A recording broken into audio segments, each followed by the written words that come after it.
Our guest today is Mrs. Lalitha Ramanujan. She's a very, very interesting personality. She's the founder director for Alpha to Omega Learning Center. And she is actually a pioneer in the arena of learning difficulties, and she's come a very long way. And she's going to talk to us about what it is and how her journey has been. Welcome, ma'am. Thank you for being with me here today. I began my journey as a parent. The journey started when I could not understand how my child, who was so normal and capable of doing many things, had trouble in school. Nobody could understand me or her, and it was like banging against a wall. Schools did not understand her. They called her a very hyper child, not writing, reading. There was not much help here. The search led me to write to a person in England. Her name was Dr. Baby Hornsby. She also had a book written called Alpha to Omega for reading, writing, and spelling for English as second language people and for dyslexic children. Right. She was she's one of my mentors. Okay. When I met her, I thought she was a smart, pretty young lady. Okay. And in the conversation, I understood she was 72 at that time. Okay. So that gave me the motivation that learning never ends. And there my mission established. Because my child changed in her reading age in a period of 4 months, for 2 years again, I said, this should be the mission. We should help out more children. So when was this? How long ago was this? This was 1987. So you were the first person to have actually thought about it and set out doing this? There was a lady called Mrs. CBS Money who had her son, and she had written to someone and gave me books. And she had struggled with her son. But I thought when there was a help there and somebody in the family was like a godsend for us, was willing to back me up every way, in financially, support, emotionally, socially. Right. So we both set out on our journey and went and attended the program. Okay. And I did my work there. Coming back, I decided I could help a few children. That's it. That was my goal. I had no intention of growing this way or coming this way. A neighbor's kid who had a learning problem, a 3-year-old girl who was a little child with whom my daughter used to play, and my daughter recognized the symptoms in her, and she said, Amma, we have to help her. I said, I'm not a teacher, but that's how our journey began. And the little child came and she got over it. She got into school and she was doing well. And then in 1990, I said, we need more people. I think you might have heard about Poonam Natarajan of Spastic Society, which is now called Vidya Sagar. She said, help these children. Okay. And I said, Poonam, I'm not a teacher. She said, you don't have to be a teacher, you only need a heart to help. Right. So she started sending students, and it grew in a very small way with few children in my dining table. Okay. And then we started bringing down Dr. Hazel McKay, who was part of Alpha to Omega in London, because Dr. Baby said she was not ready to travel. Then we conducted the first people, and 60 people attended it. Excellent. So you've done this in a situation when nobody even knew what it was about. Because I thought everybody needs a mission and a vision to work for these children who are so normal, but academically everybody calls them by different names. So you actually brought that lady down and you went national, literally. Yes, we had people from different parts. I know a lady came from Jaipur, somebody came from Bombay, from all over the place. And that has been our mission now. Like every other year or every year now, we try to bring in some people to bring in the latest research. Right. Methodologies, I would say. I think reading and learning about it, colleges are doing a good job anywhere in the world, and Indians are going out and learning, it's fine. But for parents, they are not interested in getting a degree in learning disabilities. They want to know what to do with the child so that the child becomes independent learner and gets on in his life. Right. Now that you're on the subject of parents, so you are also a parent. So how have they changed? How were they then and how are they now? How are they taking it? Yes. So how was the progress and the work you've made from that aspect? Can you give me a perspective on the parents? Yes. First of all, acceptance. When a child so normal comes and the teacher says he's not reading, look at him, he's different, and the first thing the parent will say, nothing is wrong with my child, or my child, how can that be, I am so qualified. It's a big battle in the beginning. Parents have been so very arrogant to say no, this doesn't exist, but then I think we have to accept, when we are on the other side of the table, the grief they face is such a sudden shock. To give them time to accept, they will work. And then there is also this big social stigma. Oh, my child has a problem. See, if it is a disability that is seen, like a child cannot walk or cannot hear, they'll accept it. Here, nothing is seen. Right. Nothing is seen. It's hidden. It's hidden, and that makes it difficult for the outsiders, for the child, and for the parent. Okay.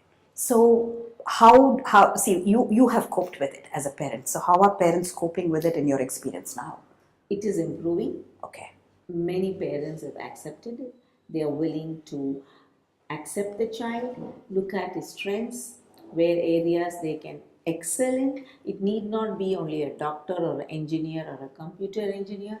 I tell parents, your son or a daughter can do a course and become an entrepreneur and run a hospital or run an industry, right, or run any organization and give employment to hundreds of people. Right. And not to say that I have a problem, I cannot read or write. Today, there are many techniques. What opened the doors for us for reading and writing? We found that in 1996, I used to tell my husband, I said, my daughter is so good, she's picked up academically, but I know she has a problem in comprehension because her reasoning skills are not going in par and I don't know what to do.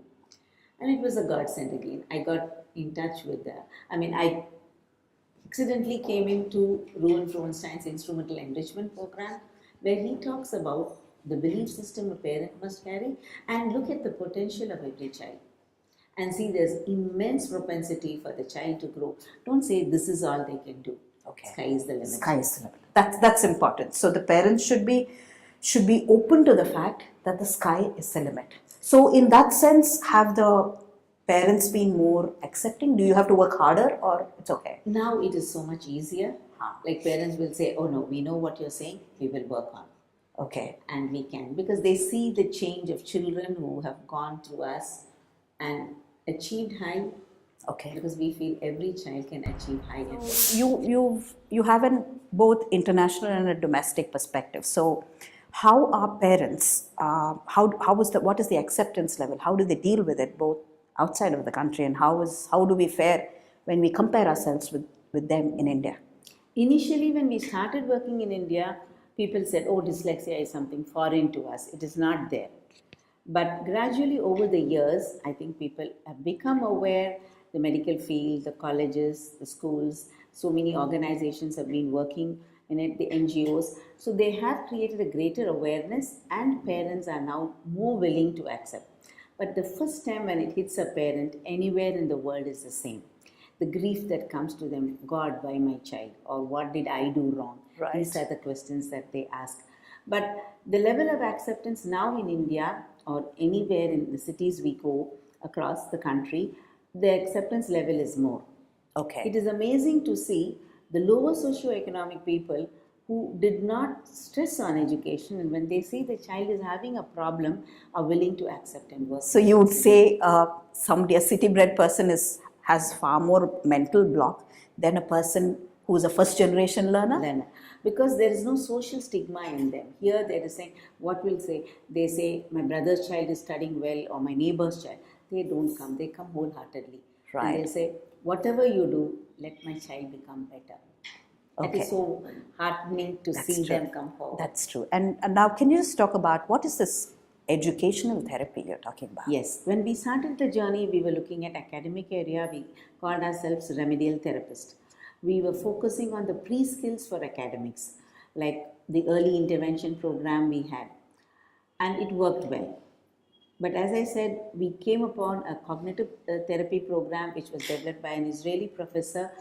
We found that when we enrich the child, how to bridge what he thinks to academics, or if he's learning to compare, and how he can compare it for history, geography within the subjects, or within subjects, his level of independency and proficiency to master academic work improved. Okay. And then we found out that later, I think it was in 2006, we came across a program which had all this in together with strategies instructional module for underachieving children in the classes.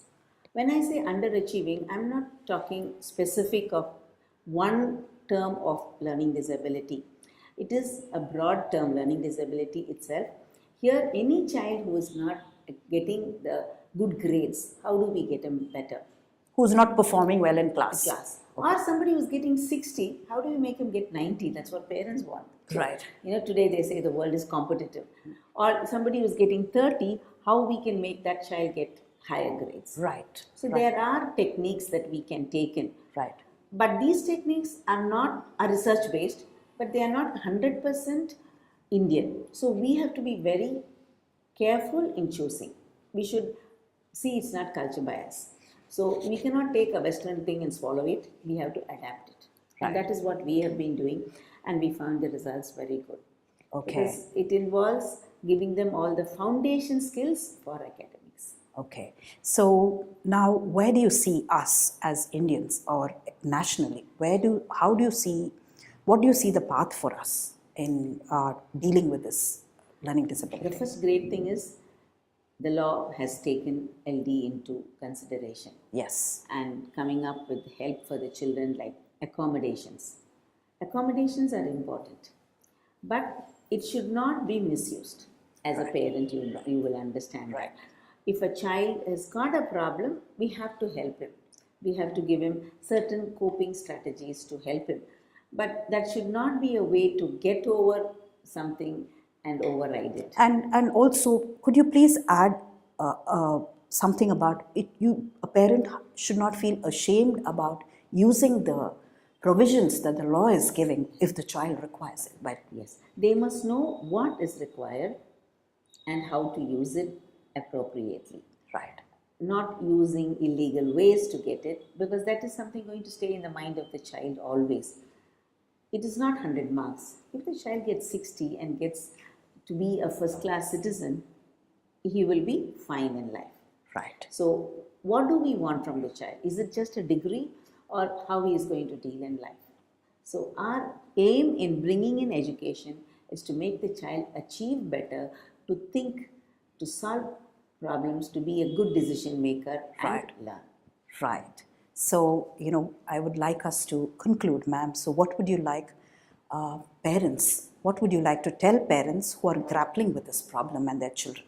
So, they need hope. They need somebody to say, look, everything is all right. What would you want to tell them? They have to learn to face what they see in a report. It is not a report made against their child. They have to come to terms. There is help. No point shopping for opinions to say it is not a problem. It is a problem. And how to overcome, and go with the full belief, unconditionally accepting the child that he can become better. And there are ways.